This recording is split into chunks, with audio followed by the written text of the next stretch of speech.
महासचिव श्री भोला यादव जी, माननीय अध्यक्ष श्री संजय सिंह यादव जी, माननीय सुरेश पासवान जी, माननीय प्रधान महासचिव श्री संजय यादव जी, माननीय श्री आदरणीय भोक्ता साहब जी, रंजन जी, सभी उपस्थित प्रेस मीडिया के भाइयों, जो सारी परिस्थितियां हैं उसकी जो चर्चा आपसे रूबरू होंगे माननीय सांसद श्री मनोज झा जी अब अपनी बात रखेंगे। शुक्रिया साथियों, सबसे पहले तो आप लोगों से माफ़ी, क्योंकि 11 बजे का समय तय था, लेकिन हमारी एक आंतरिक मीटिंग हो रही थी, उसकी वजह से हम आपके समक्ष आपके पास विलम्ब से आए। आप पर बहुत दबाव है, मैं जानता हूँ, पूरा चुनाव कवर कर रहे हैं बीते इतने दिनों से, तो माफ़ी के साथ मैं ये शुरुआत करूँ। 2-4 मोटी बातें मैं कहता हूँ, उसके बाद आप लोग के जो भी प्रश्न होंगे वो लिए जाएंगे, क्योंकि राष्ट्रीय जनता दल पटना, दिल्ली या रांची में सवाल लेने से नहीं भागता। हम उनमें से नहीं जो एक तरफा अपनी बात रखते हैं। मैं आपसे शांति की अपील एक बार पुनः करता हूं और ये कहता हूं कि बीते कुछ दिनों में जो डेवलपमेंट हुआ, कल भी आप लोगों के माध्यम से कहा था कि थोड़ी पीड़ा हुई, थोड़ा अप्रीतिकर लगा, क्योंकि हमारे राष्ट्रीय अध्यक्ष पिछली बार जब 19 में चुनाव यहाँ हो रहा था वो यहीं थे और उन्होंने कलेजे पे पत्थर रख करके 7 सीटों के लिए सिर्फ इसलिए हामी भरी। भोला बाबू यहाँ बैठे हुए हैं, सिंबल भरा हुआ हमारे कैंडिडेट्स का हमने विड्रॉ कर लिया, सिर्फ इसलिए कि उस विशाल हृदय व्यक्ति हमारे राष्ट्रीय अध्यक्ष का गोल है बीजेपी को हटाना, और उस गोल में कामयाब हुए। स्ट्राइक रेट हमारा 7 लड़े, 5 पे रनर अप रहे, क्लोज 1800, 2000 ऐसे हारे। कई विधायक हिलने डुलने लगे।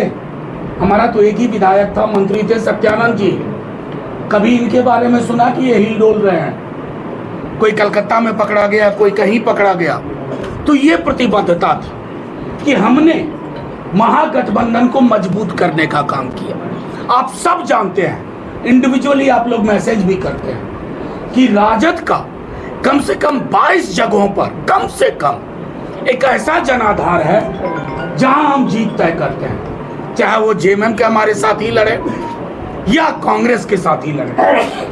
हेमंत जी को मुख्यमंत्री बनाया, उसी संदर्भ में बार बार हम इस बात को दोहराते हैं। कल जो इस बात को लेकर के आपसे कहा, हमारे नेता प्रतिपक्ष तेजस्वी जी, इंडिया गठबंधन के बनने में भी महती भूमिका थी हमारे राष्ट्रीय अध्यक्ष लालू जी की। हम बीजेपी से पारंपरिक रूप से लड़ने वाले लोग हैं, हमारी आंख मिचौनी कभी नहीं हुई, कईयों की हो गई, कई इस खेल के माहिर हैं, लेकिन राष्ट्रीय जनता दल ने अपने नेताओं का जेल जाना स्वीकार किया, प्रताड़ना सहना स्वीकार किया, लेकिन भाजपा के वॉशिंग मशीन के आगे नतमस्तक होना स्वीकार नहीं किया। ये है राष्ट्रीय जनता दल की थाती। आज भी जो बिहार के लोग, क्योंकि झारखंड और बिहार का एक नैसर्गिक रिश्ता अलग हुआ, लेकिन जो बिहार के लोग पारंपरिक रूप से यहाँ रह रहे थे, आज भी उनके लिए विकल्प राष्ट्रीय जनता दल है। एक बड़ी बहुजन आबादी जिसको अपना स्वर चाहिए, उसी स्वर का प्रकटीकरण था। हम आपको जब नेता प्रतिपक्ष 2 दफे हम लोग गए, बड़ी सौहार्दपूर्ण बातचीत हुई, परसों रात हेमंत जी स्वयं थे, सारी बात हुई। इस संभावना पे बल दिया गया कि हमें मिल के लड़ना है और बीजेपी की जो तमाम कोशिश है ED, CBI, IT, election rigging के माध्यम से, उसको विराम देना। लेकिन कल एक यूनिलैटरल डिसीजन हुआ जिसमें कहा गया कि साथ छोड़ा जा रहा है। शाम तक जब हम दोबारा बातचीत के लिए गए, जिसे मैं उतना सौहार्दपूर्ण नहीं मानूंगा, लेकिन उसमें जो व्यक्ति बातचीत के लिए थे हमारे वरिष्ठ नेताओं के साथ, हमारे प्रभारी हैं, केंद्रीय मंत्री रहे हैं, कई बार के विधायक रहे हैं, लेकिन थोड़ा कष्ट हुआ इसलिए कि अपने लोग हैं, जिनके साथ मिलकर के हमने झारखंड में एक नई राजनीति की कल्पना की थी। अब वो बातचीत 3-4 सीट पे आई। 3-4 सीट ना हमारे कार्यकर्ता को, ना हमारे मतदाताओं को, ना हमारे नेताओं को स्वीकार्य था। और इसलिए जब हमारी कल की बैठक हुई, आज की बैठक हुई, तो ये चिन्हित किया कि ये इतनी सीटें हैं जिसका ब्यौरा कल तक आपको हम दे देंगे। हम महागठबंधन को 60 से 62 सीट पे मदद करेंगे, झारखंड मुक्ति मोर्चा और कांग्रेस को।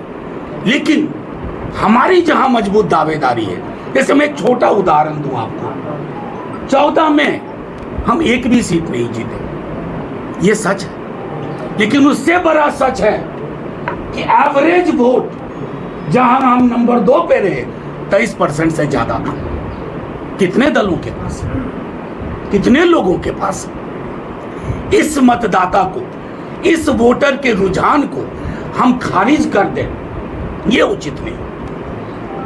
तेजस्वी जी राष्ट्रीय स्तर पर, लालू जी राष्ट्रीय स्तर पर, अगर कोई एक प्रतीक है भाजपा के विरोध का, तो मैं गर्व के साथ कहता हूं हमारा दल है, किसी भी दल से ज्यादा। क्योंकि बाकी दलों ने प्रताड़ना सहने के बाद आंख मिचौनी खेली, हमारे नेता ने नहीं खेली, हमारे नेता प्रतिपक्ष ने नहीं खेली। इसलिए हमें पता है कि हमें लड़ाई लड़नी है। हम अभी भी मानते हैं हम अपनी ओर से कहीं कुछ विध्वंस नहीं करेंगे। हम सृजन वाले लोग हैं। आपके माध्यम से ये सारी बातें इसलिए भी हमने रख दी कि हमारा ये मानना है कि लड़ाई जीतेंगे, साथ रहें तो जीतेंगे। और अगर हम चंद सीटों पर, जिसका मैंने हवाला दिया, जिसकी जानकारी आपको कल तक मिल जाएगी, लड़े, तब भी हम उस विकल्प का हिस्सा बनेंगे जो विकल्प बीजेपी के खिलाफ का विकल्प है। क्योंकि हमारी राजनीति स्पष्ट है। मैंने कहा ना, एक विधायक टूटा नहीं भाई, इनको कम प्रलोभन दिया गया, हमारे नेताओं को कम प्रलोभन दिया गया। यहां बैठे हुए लोग हैं, प्रलोभन के आगे नहीं झुके। तो ये जो प्रतिबद्धता है, ये हमारे राजनीति की विरासत है।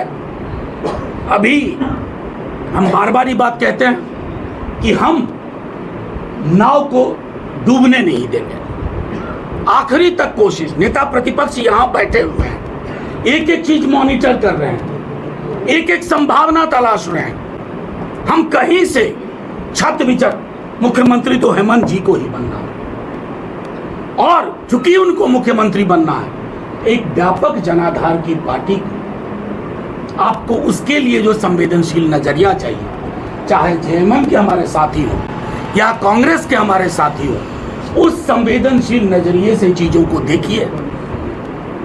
हम, जैसा मैंने पहले कहा, कि 60 से 62 सीट पे आपकी खुल के मदद करेंगे।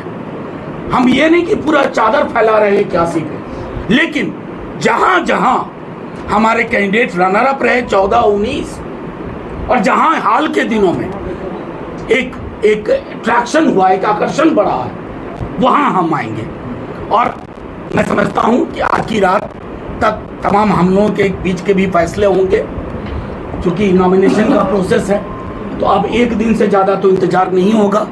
लेकिन कल हो सकता है प्रेस कॉन्फ्रेंस ना हो, आप सबके मोबाइल में सीट वाइज डिटेल हम दे देंगे, किसी भी विकल्प के अनुरूप, उसके आलोक। कितने सीट का डिमांड कर रहे हैं? मनोज जी, मूल बात बताइए ना सर, मूल बात। आरजेडी को आप अगर जानते हैं तो मूल बात ये है, बीजेपी को हराना है। जो कैंडिडेट हराएगा, चाहे हमारा हो या किसी का हो, हम उसके साथ हैं। सर, कितने ये मूल डिमांड आप कर रहे हैं? एक मिनट, कितने सीट का डिमांड कर रहे हैं? एक मिनट, एक करके मैं सबका सवाल लूंगा।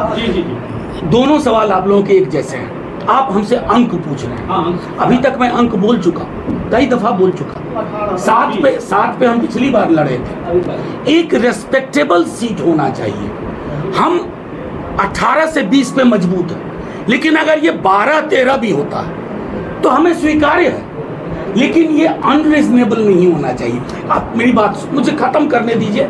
अगर हमसे कहा जाए आप 3 या 4 पे लड़िए, तो ये तो उसी तरह की बात हुई कि बीजेपी के खिलाफ जो सबसे ज्यादा प्रतिबद्ध है उसको कहो गला काट करके थाली में रख दो।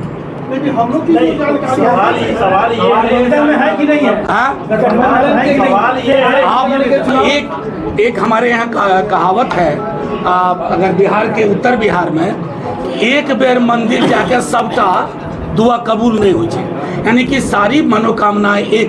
आज ये प्रेस कॉन्फ्रेंस महत्वपूर्ण थी, आप लोगों को लूप में रख रहे हैं। कल भी जब एक निर्णय लिया आपको बताया और आपको बता रहे हैं, जिस गठबंधन का निर्माण ही हमने किया, एक मिनट, जिस गठबंधन का निर्माण हमने किया राष्ट्रीय स्तर पर, आपको याद होगा पटना में पहली बैठक हुई थी इंडिया। एक मिनट सर, ये 1 मिनट, इंडिया गठबंधन का निर्माण हमने किया। जिस शिशु का निर्माण हमने किया ना, उसकी हत्या तो हम नहीं करेंगे कभी। पिछली बार आपने 7 सीटों पर लड़ा, क्या इस बार वो नंबर इससे ज्यादा होगा या कम होगा? 12 से नीचे कबूल है या नहीं? आप क्या अगर 12 से नीचे कबूल है उसके बाद मेरा कत्ल कर दीजिए, मैं ये नहीं कह रहा हूँ। मैंने आपको डेटा वाइज बता दिया, 14-19 7 सीट लड़े। और आपको ये बताऊं, 7 में एक सीट हमारी अपनी ख्वाहिश नहीं थी, बरकट्टा हमें दिया गया। बरकट्टा को छोड़ के हर जगह हम लोएस्ट मार्जिन में चुनाव हारे हैं। आप सब डेटा देख लीजिए 19 का, आपको पता चल जाएगा। नहीं 14 का भी मैंने आपको बताया कि 14 में हम नहीं जीते, सरकार भी नहीं बनी थी। और ये भी एक महत्वपूर्ण तथ्य है, जब हम जीतते हैं तभी सरकार बनती है।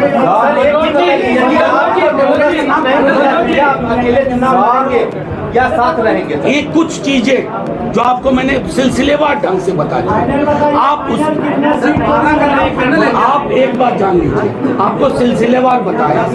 ये तैयारी हमारी है, कल 11 बजे तक आपके पास सारी जानकारी सीट वाइज उपलब्ध होगी।